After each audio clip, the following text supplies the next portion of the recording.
Jake Morrison held his coffee mug with both hands and stared out the window of the research ship Columbus. The stars looked the same as they did every morning for the past 6 months. His team was studying a distant nebula that might hold clues about how planets form. It was quiet work that Jake enjoyed.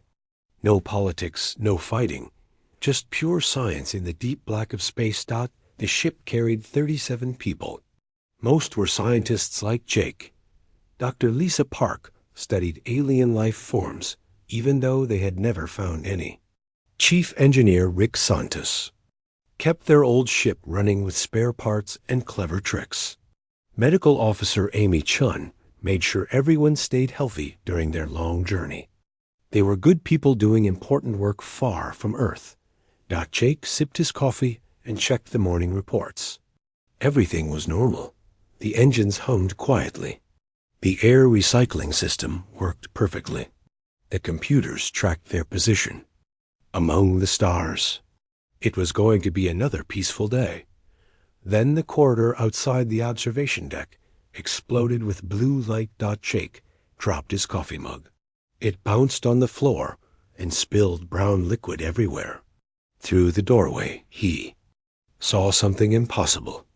A hole in space itself had opened in the middle of their ship. Blue energy crackled around its edges like lightning. The metal walls around it glowed white-hot. "Emergency stations!" Jake shouted into his communicator. "All hands to emergency stations now." His crew came running from every direction. Lisa arrived first with her scanner already beeping. Rick showed up carrying a wrench and looking ready to fight whatever had broken his ship. Amy brought her medical kit because that was what doctors did when strange things happened. The hole in space grew wider. Something stepped through it. Jake had seen many things in his years, exploring space, but nothing like this. The being that walked onto his ship was tall, maybe 7 feet, with skin that glowed soft blue like moonlight on water. She wore robes that seemed to be made of starlight itself. Her face was beautiful in a way that made Jake forget how to breathe. Her eyes held sadness deeper than the space between galaxies. She looked around at the humans pointing weapons and scanners at her. Then she did something that shocked them all. She fell to her knees. "Please," she said in perfect English. "I need your help." Jake lowered his sidearm, but kept it ready. "Who are you? How did you get on my ship?" "I am Princess Zara of the Ethereal Dominion," she said. Her voice carried an accent Jake had never heard before. "I have traveled across half the galaxy to find you." "Find us? Why?" "Because you are human," she said. "And humans are the only hope my people have left." Rick stepped forward with his wrench still raised.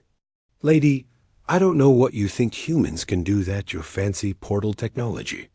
"Can't, but my people are dying," Zara interrupted. Her glowing skin dimmed as sadness filled her voice. "A plague spreads through our worlds. It turns our cities to dust. It makes our people fade away like shadows. Our greatest minds cannot stop it. Our most powerful weapons cannot hurt it. Every day more of us disappear." Lisa scanned the princess with her equipment. "I'm not reading any disease organisms on her," she reported to Jake, "but there's something strange about her biology. She's definitely not human." "Of course I am not human," Zara said. "Humans are young and wild and stubborn. My people are old and wise and careful. We have built perfect cities and perfect machines. We have unlocked the secrets of space and time. But none of that matters now. What makes you think we can help?" Jake asked. Zara reached into her robes and pulled out a crystal that pulsed with soft light. Images appeared in the air, above it like a holographic movie. Jake and his crew watched scenes of a beautiful world with floating cities and crystal towers. Then the images changed. The cities crumbled. The towers fell.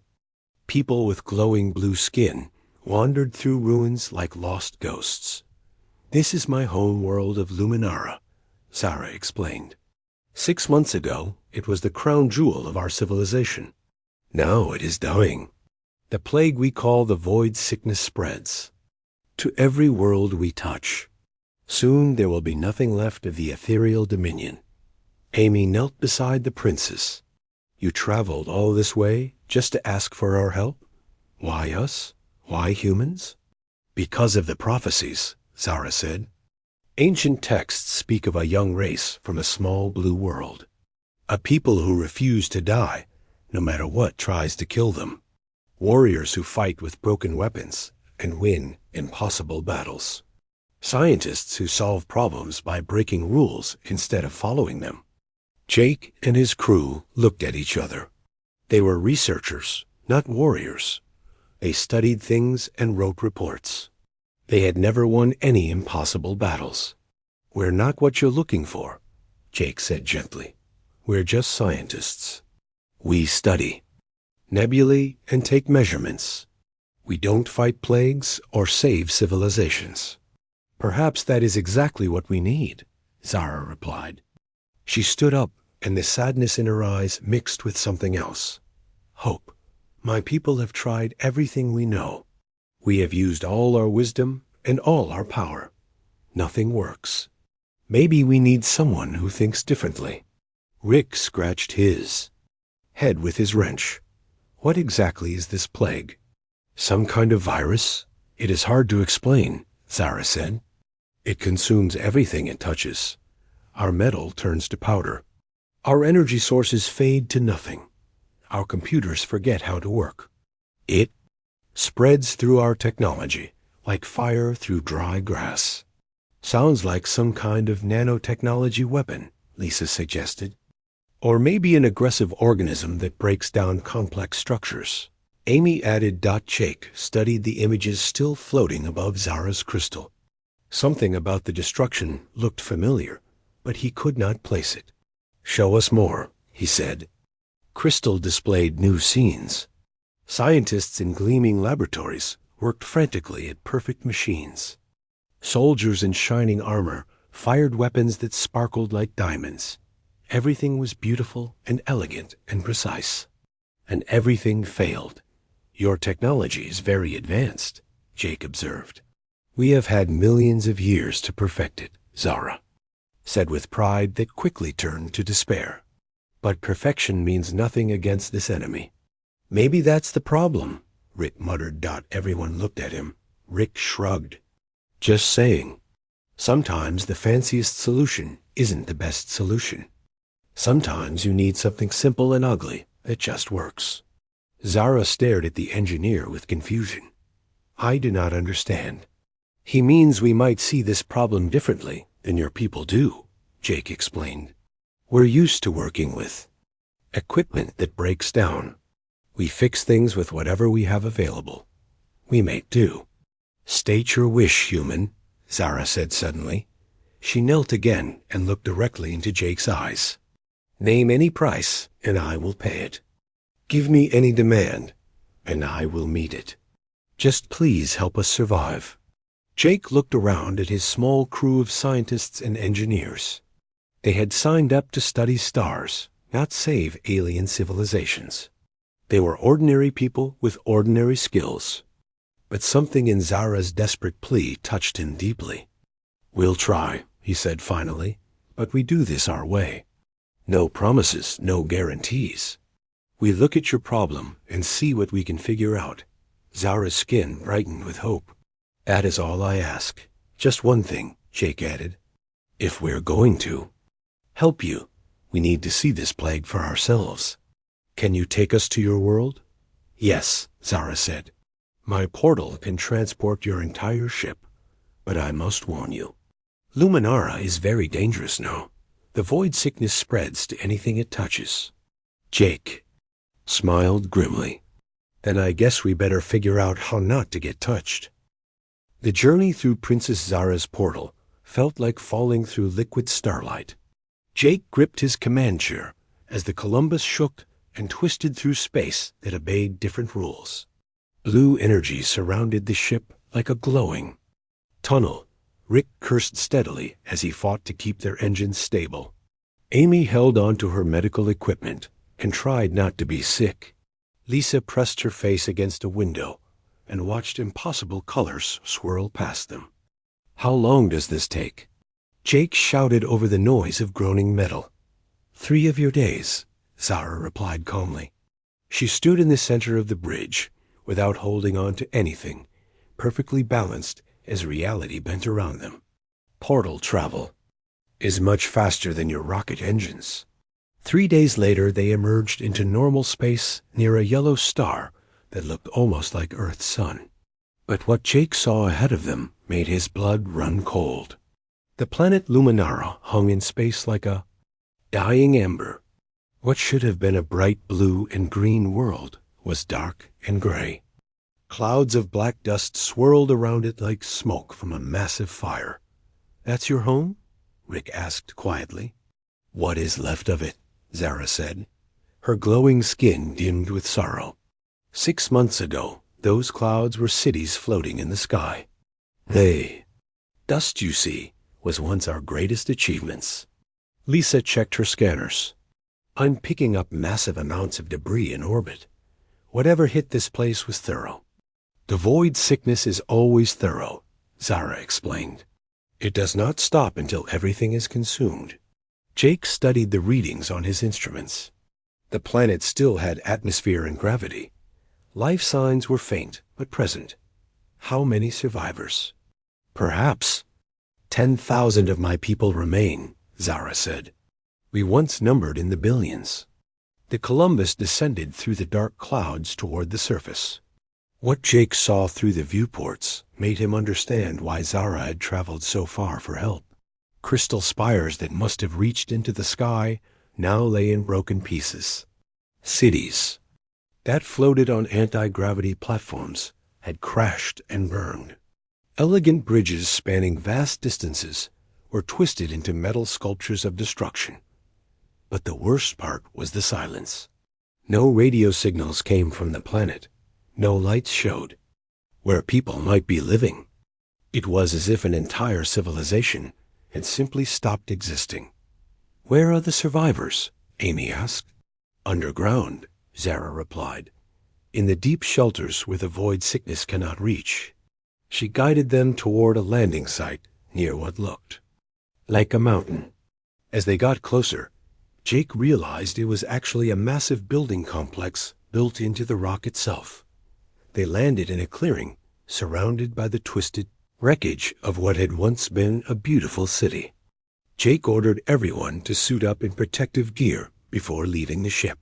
They had no idea what the void sickness might do to human biology. Zara led them through an entrance hidden in the mountainside. The tunnel sloped down into darkness, lit only by emergency lights. Their footsteps echoed off smooth walls that showed the same elegant craftsmanship Jake had seen in the ruins above. "Your people built to last," Rick observed, running his hand along the polished stone. "We built for eternity," Zara agreed. "We thought our civilization would never end." The tunnel opened into a vast underground chamber filled with thousands of ethereals. They looked like Zara, but their skin glowed dimmer, and their eyes held the exhaustion of people who had lost everything. When they saw humans walking beside their princess, whispers spread through the crowd like ripples on water. An elderly ethereal approached them. His skin was almost white, and his eyes seemed older than the stars themselves. When he spoke, his voice carried the weight of centuries. "Princess Zara returns with primitives," he said. The words were not spoken with cruelty, but with the tired disappointment of someone who had hoped for miracles and received only more problems. "High Counselor Vex," Zara said formally. "These are the humans I told you about. They have come to help us fight the void sickness." Vex studied Jake and his crew with ancient eyes.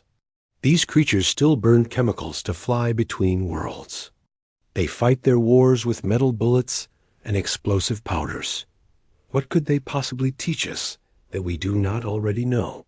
Jake felt his crew bristle at being called primitives, but he kept his voice calm. "We don't know yet. First, we need to understand what we're fighting. What you are fighting, Vex said with bitter laughter, is the end of all things. The void sickness consumes matter at the molecular level. It turns order into chaos and existence into nothingness. Our greatest scientists cannot even study it properly because their instruments are destroyed the moment they try to take measurements. Lisa stepped forward with her equipment bag. May I try? Vex gestured dismissively. By all means. Let us. Watch primitive tools fail where advanced technology could not succeed. Zara led them to a sealed chamber where samples of the void sickness were contained behind barriers of energy and exotic matter. Through the transparent walls, Jake could see something that hurt his eyes to look at directly. It seemed to eat light itself, creating patches of absolute darkness that moved like living things. Everything we send in there is destroyed, Vex explained. Quantum scanners, molecular analyzers, consciousness probes. The void sickness learns from each attempt and becomes stronger. Lisa unpacked her basic microscope and sample collection tools. They looked like children's toys compared to the massive ethereal machines surrounding the containment chamber. Can you get me a small sample? Something I can actually work with? That is impossible, Vex said.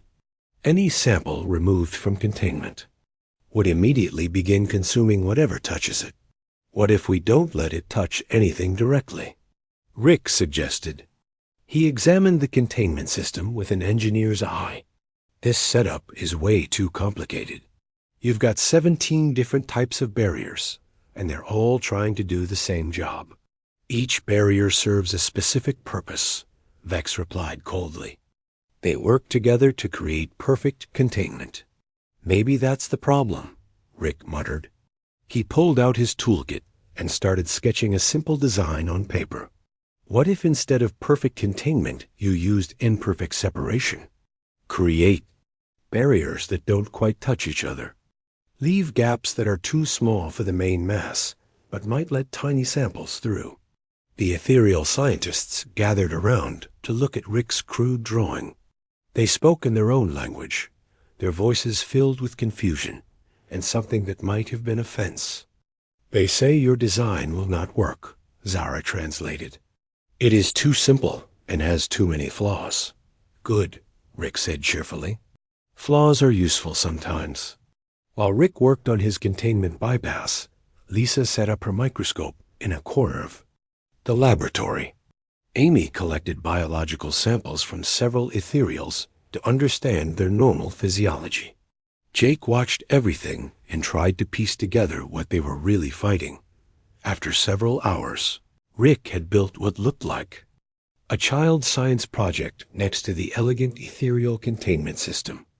It was made of metal tubing, glass containers, and what appeared to be rubber bands. The ethereal scientists watched in horrified fascination as he tested his contraption. This should let tiny amounts of the sample leak through without breaking. Containment, Rick explained. It's not perfect, but it might work. If it fails, we could all die, Vex warned. If we don't try, you're all going to die anyway, Jake pointed out. Rick activated his device. For a moment, nothing happened. Then a single drop of darkwood appeared in one of his glass containers. It sat there like a tiny piece of absolute night. I got it, Lisa said excitedly. She carefully placed the container under her microscope and began adjusting the focus. What she saw made her gasp. It's not what we thought, she reported. This isn't just a plague or a weapon. It's alive. Really alive. And it's intelligent. Jake looked through the microscope eyepiece. Inside the drop of darkness, he could see structures that pulsed and moved with purpose. They seemed to be studying their surroundings, learning from everything they touched. It's not randomly destroying things, Lisa continued. It's analyzing them first, learning how they work. Then it breaks them down and uses the information to become stronger. Amy finished her scans of the ethereal volunteers. I think I know why it's so effective against your people, she told Vex. "You've evolved beyond the need to fight for survival. Your biology is perfect. Your technology is perfect. Your society is perfect. This thing feeds on perfection." "What do you mean?" Zara asked. "Humans are messy," Jake explained as understanding dawned on him. "We make mistakes. We build things that barely work. We solve problems in ways that make no logical sense. We're the opposite of perfect. And that might be exactly what we need to fight this thing," Rick added. He was already sketching new designs, each one more deliberately flawed than the last. Vex stared at the humans with something approaching wonder. "You believe that being primitive is an advantage?" "Not primitive," Jake corrected. "Adaptable. We've learned to survive by being unpredictable. This void sickness has consumed every perfect civilization it's encountered because it can understand perfection. But chaos? Disorder? Random human stubbornness? It might not know what to do with that," Lisa finished. For the first time since they had arrived, Jake saw hope in the ancient counselor's eyes. Jake woke up to the sound of Rick Santos cursing at a piece of ethereal technology. They had been on Luminara for 3 days, and Rick had spent most of that time trying to make alien machines work the human way. The results were spectacular failures that somehow kept producing useful data. "Morning, boss," Rick called out as Jake entered their makeshift workshop. "I've been teaching these crystal computers how to have personality disorders." Jake poured himself coffee from a pot that Lisa had jury-rigged using ethereal heating elements and human coffee grounds. The combination should not have worked, but somehow produced the best coffee he had tasted in months. "Any progress? Look at this," Rick said proudly. He pointed to a table covered with ethereal devices that had been modified with human components. Duct tape, wire nuts, and rubber bands held together technology that could manipulate space and time. "I took their perfect quantum processors and gave them hiccups." "Hiccups?" "Random delays, redundant pathways, backup systems that don't quite match the main systems. All the things that make human technology unreliable. And guess what? The void sickness can't figure out how to consume it." Jake examined Rick's work. A crystalline data core that should have glowed with steady blue light now flickered randomly between colors. Cables that should have carried pure energy now sparked and sputtered like old car wires. It looked like a disaster, but the readouts on nearby screens showed it was working perfectly. "The void sickness is like a master locksmith," Lisa explained as she joined them. She had spent the night studying samples under her microscope. "It can open any lock if it understands how the lock works. But Rick's modifications are like changing the locks while the locksmith is working on them." Princess Zara entered the workshop, followed by several young ethereal engineers. Over the past 3 days she had been Jake's translator and guide as his team worked with her people. What surprised Jake was how quickly some of the younger ethereals had embraced human methods. "Commander Morrison," Zara said formally, though Jake had told her many times to just call him Jake. "High Counselor, Vex requests your presence in the main laboratory. Dr. Park's latest discovery has caused quite a stir among our scientists." Jake followed Zara to the underground complex. In just 3 days, the place had changed dramatically. Where once everything had been ordered and elegant, now cables ran along the walls in tangled bundles. Jury-rigged machines hummed and sparked in corners. The pristine hallways looked like a construction zone. The ethereal survivors seemed divided about these changes.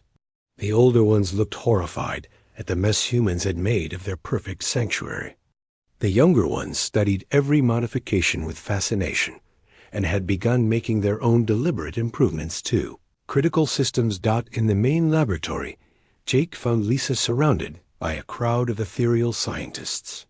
She was explaining something, using diagrams drawn on an old-fashioned whiteboard that Rick had constructed from metal plates and markers made from colored stones. The key insight, Lisa was saying, is that the void sickness doesn't just consume physical matter. It consumes information. Every time it breaks down a perfect system, it learns everything about how that system worked. Then it becomes better at breaking down similar systems. High Counselor Vex stood at the back of the crowd looking thoughtful. If this is true, then every defense we created actually made it stronger. Exactly, Lisa confirmed. But human technology doesn't work that way. Our systems are full of redundancy, random elements, and components that serve multiple purposes. When the void sickness tries to analyze our modifications, it gets confused by all the unnecessary complexity. Amy Chun had set up a medical station in one corner of the lab where she was working with ethereal healers. "I've been studying how the void sickness affects biological systems," she reported. "It attacks the most organized and efficient parts. First, the brain, the cardiovascular system, the nervous system. It ignores anything that looks chaotic or random." "Which explains why humans might be naturally resistant," Jake said. "Our bodies are full of evolutionary compromises and biological workarounds. We're not perfectly designed for anything." One of the young ethereal engineers raised a glowing hand. "But how do we apply this knowledge? We cannot rebuild our entire civilization to be imperfect." "Actually, we can," Rick said with a grin. "Not imperfect, just unpredictable. Watch this." He led them to a section of the laboratory that had been completely torn apart and rebuilt, where once there had been a single elegant machine that controlled the facility's power distribution. Now there were dozens of smaller devices connected by a web of cables that looked like spaghetti. "Your original system was beautiful," Rick admitted. "One central processor that managed everything perfectly. But when the void sickness attacked it, your entire power grid went down at once. Now we have 17 different processors, each one managing a small part of the system. They don't coordinate perfectly. Sometimes they argue with each other. Sometimes one shuts down for no good reason, and another one has to take over. It's messy and inefficient, and the void sickness hates it." Vex studied the chaotic power system with the expression of someone watching children play with nuclear weapons. "This could cause cascading failures throughout the entire facility." "It could," Rick agreed cheerfully. "But it probably won't. And even if it does, the failures will be small and local. Not like losing everything at once." Over the following days, Jake watched his small team transform not just the ethereal technology, but the ethereal way of thinking. Amy worked with their medical teams to develop treatments that relied on controlled chaos rather than precise intervention. Instead of trying to cure the void sickness, they taught immune systems to fight it the way human bodies fought infection. Through messy biological warfare, Lisa established what she called the Confusion Protocol.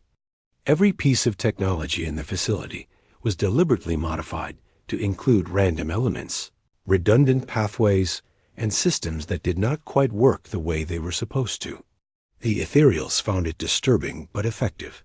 Rick created training programs for young ethereal engineers, teaching them the art of good enough engineering. "Perfect is the enemy of functional," he would tell them. "Sometimes the best solution is the one that works even when it shouldn't." Princess Zara proved to be one of the most eager students. She followed Rick around the facility, asking questions about every modification he made. "On my world, we have sayings about the importance of perfection," she told Jake during one of their evening planning sessions. "But you humans have sayings about the value of trying. Try, fail, try again, fail better," Jake quoted. "It's not very poetic, but it works." "It works because it cannot be predicted," Zara said with growing understanding.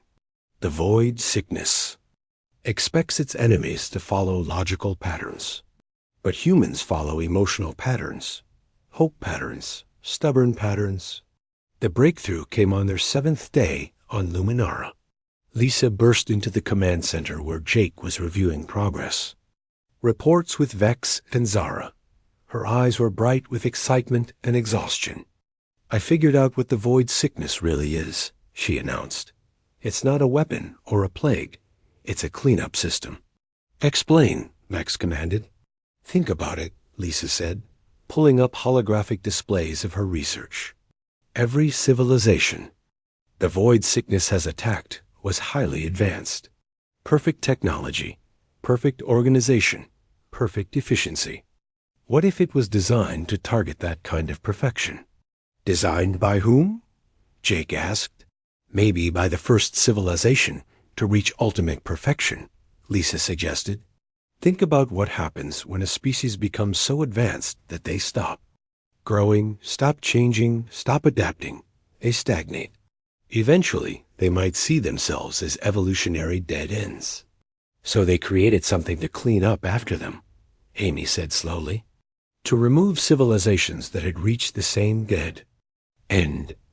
The void sickness isn't evil, Lisa continued. It's doing exactly what it was programmed to do. Remove perfection from the galaxy to make room for new growth. The problem is that every advanced civilization looks perfect to it. Except humans, Zara said with wonder in her voice. Except humans, Jake agreed. We're too messy, too chaotic, too stubbornly imperfect. We don't trigger its cleanup protocols because we're still growing and changing and making mistakes. High Counselor Vex was quiet for a long time. When he finally spoke, his ancient voice carried a weight of understanding that chilled them all. Then the question becomes, can we teach my people to be imperfect enough to survive? Jake looked around at the facility they had transformed over the past week. Cables ran everywhere in tangles that hurt the eye. Machines sparked and hummed with deliberate inefficiency. Perfect crystal walls were covered with human modifications that looked like mechanical graffiti. It was ugly and chaotic and wonderful. I think we already have, Jake said. 2 weeks after the humans had arrived on Luminara, Jake stood on the surface of the planet and watched a city come back to life. The tower still lay in ruins, but new structures were rising from the wreckage. These buildings looked nothing like the elegant crystal spires that had once graced the ethereal homeworld. They were built from salvaged materials held together with human engineering principles and powered by systems that worked through controlled chaos rather than perfect order. Princess. Zara joined him on the observation platform they had built from the remains of a floating transport. My people are calling it the beautiful disaster, she said, gesturing toward the construction below them. They mean it as a compliment. Jake smiled as he watched young ethereal engineers working alongside Rick Santos to install a power grid. That deliberately included random fluctuations and backup systems that activated at unpredictable intervals. How is High Counselor Vex handling the changes? He has stopped calling your methods primitive, Zara replied. Yesterday, he told me that perhaps there is wisdom in controlled foolishness. From him, that is high praise. The communication device on Jake's belt chirped with an incoming message. Lisa's voice crackled through the speaker with excitement and worry in equal measure. Jake, you need to get down to the deep monitoring station right now. We've got readings from across the galaxy that you need to see. Jake and Zara made their way through the underground tunnels to the monitoring station that Lisa had established in the deepest part of the facility. Banks of improvised sensors built from human and ethereal technology lined the walls, their displays showing data streams from across known space. What have you found? Jake asked as he entered the chamber. Lisa pointed to a massive holographic display that showed a three-dimensional map of the galaxy. Red dots marked locations where the void sickness had been detected. There were hundreds of them, scattered across dozens of star systems. It's not just your people, Lisa told Zara. The void sickness is active on 12 different worlds right now. Look at these readings. The display zoomed in on individual star systems. Jake saw the signatures of highly advanced civilizations. Under attack. The Crystalline Confederation, with their perfect geometric cities. The Machine Lords of Arcturus, with their flawlessly logical computer networks. The Quantum Collective, with their mastery of probability and possibility. All of them are facing the same crisis you faced, Amy added from her medical station. Perfect civilizations being consumed by something that feeds on perfection itself. Vex entered the chamber followed by several of his advisors. The ancient counselor had changed over the past 2 weeks. He no longer wore robes of perfect starlight, but practical clothes modified with human improvements. His skin still glowed with ethereal energy, but now it flickered randomly like a candle in the wind. We have received distress calls, Vex announced. The Crystalline Confederation requests immediate assistance. The Machine Lords offer any price for salvation. The Quantum Collective speaks of surrender to the inevitable. They're all going through what you went through, Jake realized. And they don't know how to fight something that gets stronger every time they try to defend themselves with perfect solutions. Princess Zara studied the galactic display with growing determination. We must help them. We cannot let other civilizations suffer as we have suffered. It won't be easy, Rick warned as he joined the group. Each species will need different modifications. What works for ethereal technology might not work for crystalline matrices or machine lord networks. But the principle is the same, Lisa pointed out. Introduce controlled chaos. Make their systems unpredictable. Teach them to embrace useful imperfection. Jake felt the weight of responsibility settling on his shoulders. His team of 37 researchers had stumbled into becoming the galaxy's salvation through nothing more than stubborn human refusal to accept that a problem could not be solved. Now dozens of civilizations were looking for the same miracle. We can't save them all, he said quietly. Not with just our small team. Then we teach others to save themselves, Sarah suggested. We share what we have learned. We show them how to think like humans. Amy pulled up biological data from the various species under attack. That might be harder than it sounds. These civilizations have evolved beyond the survival instincts that make humans naturally chaotic. They've eliminated the inefficiencies and random elements that we rely on. So we put the inefficiencies back, Rick said with characteristic confidence. We give them flaws. We teach them how to break their own stuff in useful ways. Over the next several days, Jake found himself coordinating a rescue mission, unlike anything in galactic history. Princess Zara used her portal technology to establish communication links with the endangered civilizations. The Columbus was retrofitted with examples of successful human ethereal hybrid technology. Most importantly, volunteers from both species prepared to travel to distant worlds and teach the art of controlled chaos to beings who had forgotten how to be imperfect. The first test came with the Crystalline Confederation. Their entire civilization was based on perfect geometric structures that resonated in harmony across their home system. The void sickness was consuming their crystal cities by analyzing their mathematical precision and finding ways to disrupt the harmonic frequencies. Jake's team arrived at the crystalline, homeworld-defined cities that looked like enormous jewels, floating in space. Each structure was a masterpiece of geometric perfection that sang with pure mathematical beauty. It was the most gorgeous thing Jake had ever seen, and it was dying before his eyes. The crystalline beings themselves were living, sculptures of faceted light. They communicated through harmonic frequencies that created patterns of incredible complexity. When Jake tried to explain the concept of deliberate imperfection to them, their harmonic songs became discordant with confusion. They literally cannot understand chaos, Lisa reported after hours of trying to communicate. Their entire thought process is based on perfect mathematical relationships. Asking them to embrace randomness is like asking them to stop existing. Rick had a different approach. Instead of trying to change how the crystalline beings thought, he showed them how to hide their perfection inside layers of apparent chaos. Think of it as camouflage, he explained through Zara's translation device. You keep your beautiful mathematics, but you wrap it in ugly randomness that confuses the enemy. The solution involved surrounding each perfect crystal structure with shells of deliberately flawed material. From the outside, the cities looked like random collections of broken glass and twisted metal. Inside, the mathematical harmony continued unchanged, but protected from analysis by the void sickness. It worked.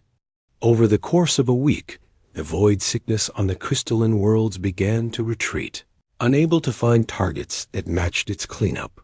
Protocols. The machine lords presented a different challenge. Their civilization was built on perfectly logical computer networks that had achieved consciousness through pure rational thought. They solved every problem through calculation and analysis. The idea of embracing illogical solutions was as foreign to them as breathing underwater. Amy found the key to helping them. Logic is just a tool, she explained to the Machine Lord Council. But tools break down when they encounter problems they weren't designed for. The void sickness is